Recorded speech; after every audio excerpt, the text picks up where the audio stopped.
Hello, everyone. Welcome to Good Money, your trusted source for personal finance advice. I'm Tanya Rivero in New York.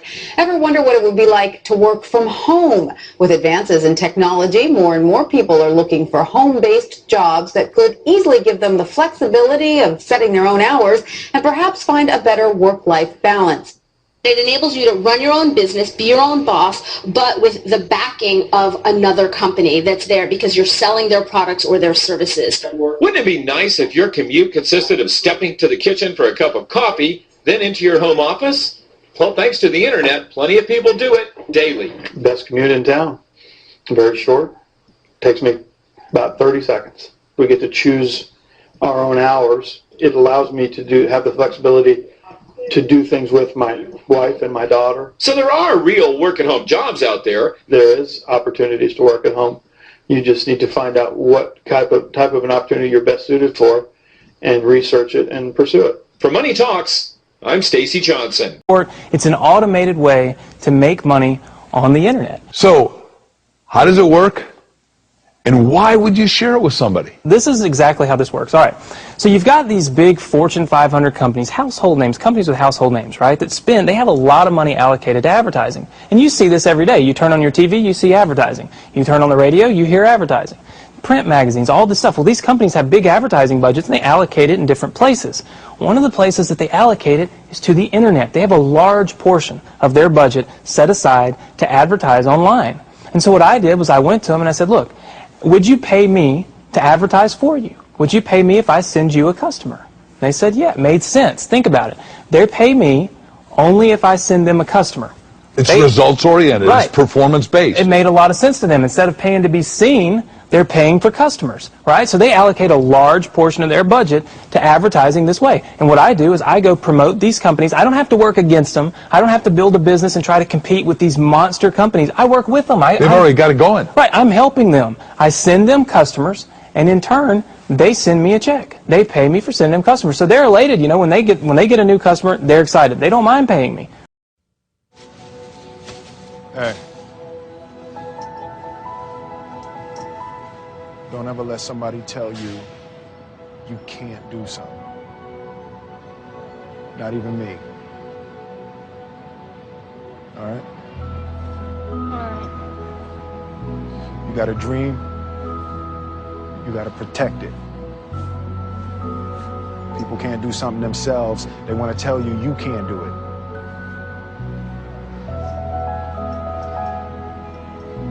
You want something, go get it. Period.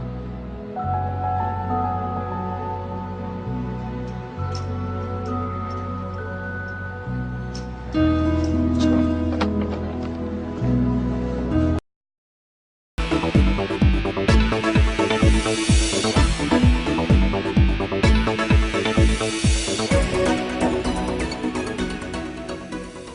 Hi, my name's PJ, and welcome to our short presentation.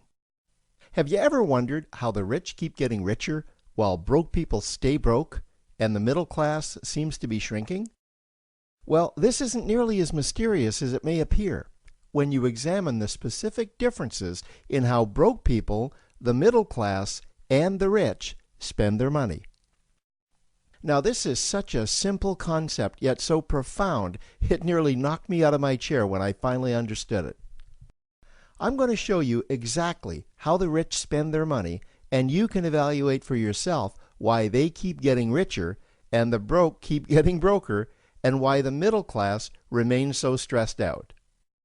Now, to get started, I'd like to review some financial terms we'll be using during this presentation. The terms that you need to be familiar with are cash flow, which means money you bring in, expenses, which means money you spend, assets. Now, this is the most confusing one. You're probably familiar with the traditional definition of an asset, which is something you own or have equity in. However, back in the 1990s, Robert Kiyosaki introduced us to a new definition of an asset in his groundbreaking Rich Dad, Poor Dad series of books. Robert taught us that an asset is something that pays you, and that's the definition we'll be using here. Liabilities is the last term, and it's defined as things that cost you money. As an example, a house is typically viewed as an asset, but can it actually be a liability? Yes, with our revised definition, anything that costs you money is a liability, not an asset. If you have a mortgage, your house is an asset to your banker because it pays him or her every month. But could a house also be considered an asset to you? Yes, in the right circumstances it could, when it pays you money. Let's say you buy a house and you rent it out, and it paid you a positive cash flow every month after all expenses. That would then be considered an asset. Now, one more time with the terms, just to be very clear before we continue. Cash flow is money you make. Expenses, that's money you spend. An asset pays you, and a liability costs you. Now let's take a look at how broke people spend their money. Now, when I say broke people, I'm not referring to the destitute. I'm speaking about that large portion of our society that lives from paycheck to paycheck and who never seem to have any money. In fact, most times there's more month left at the end of their money, and I'm sure many of you can relate to that group. On payday, broke people buy what I'm going to call stuff. Well, what's stuff? Well, that's inexpensive things that people buy that they don't really need to survive. You go into someone's house and you can't find any counter or tabletop space in the whole house because of all the stuff on it. Their house and their cars are full and cluttered with stuff. Well, where do they get all this stuff?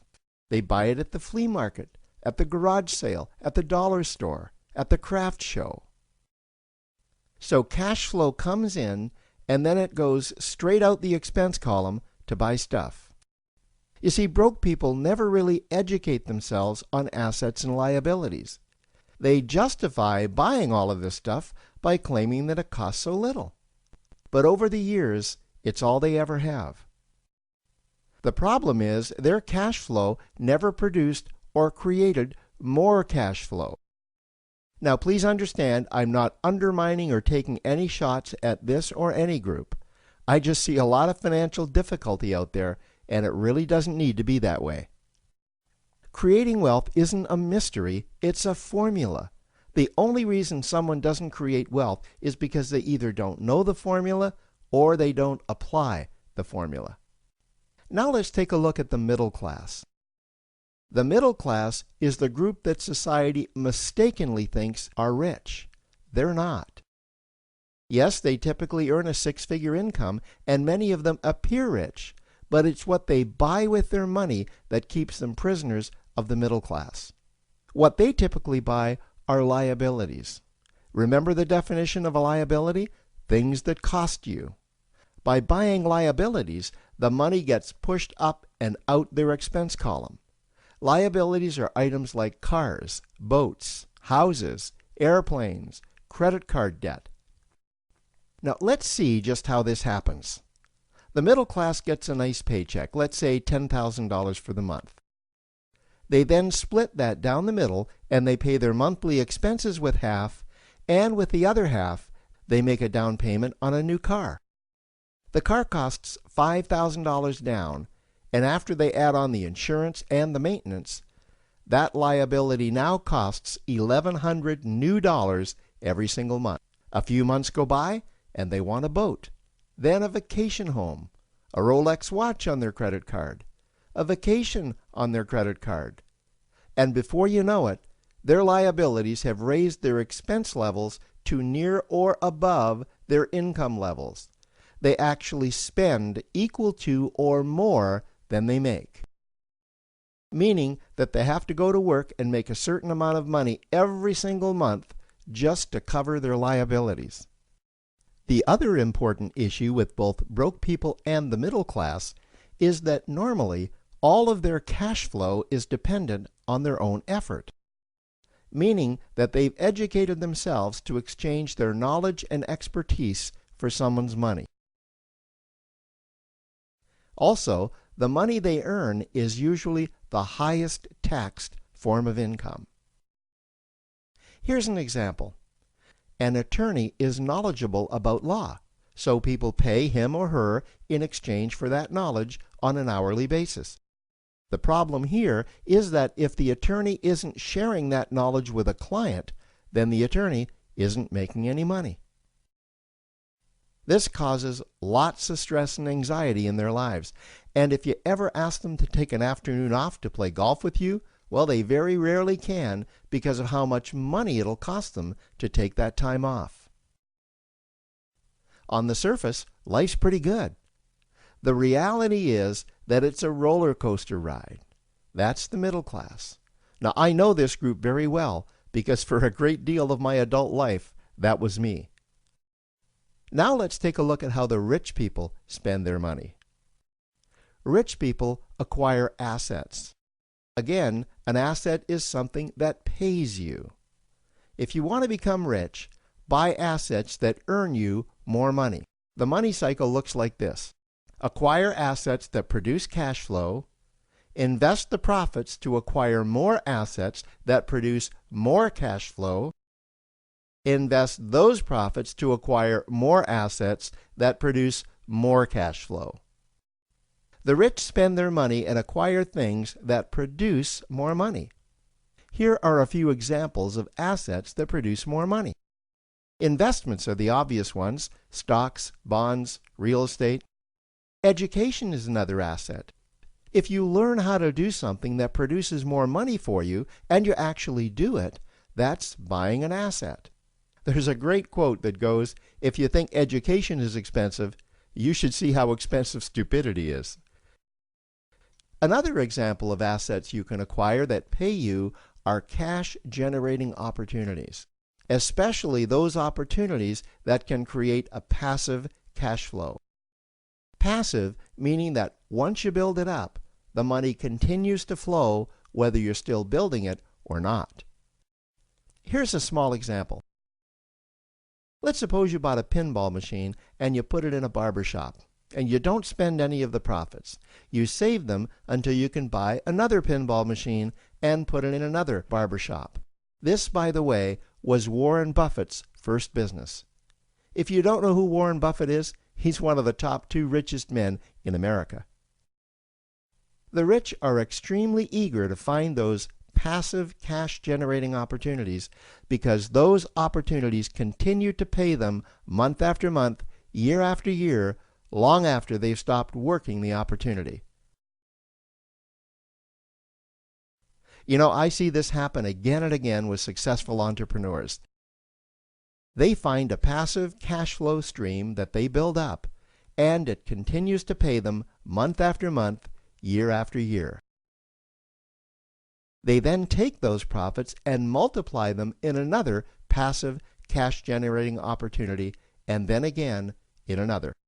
In conclusion, here's what I've learned over the years. You can't find these passive cash-generating opportunities unless you're open to hearing about them.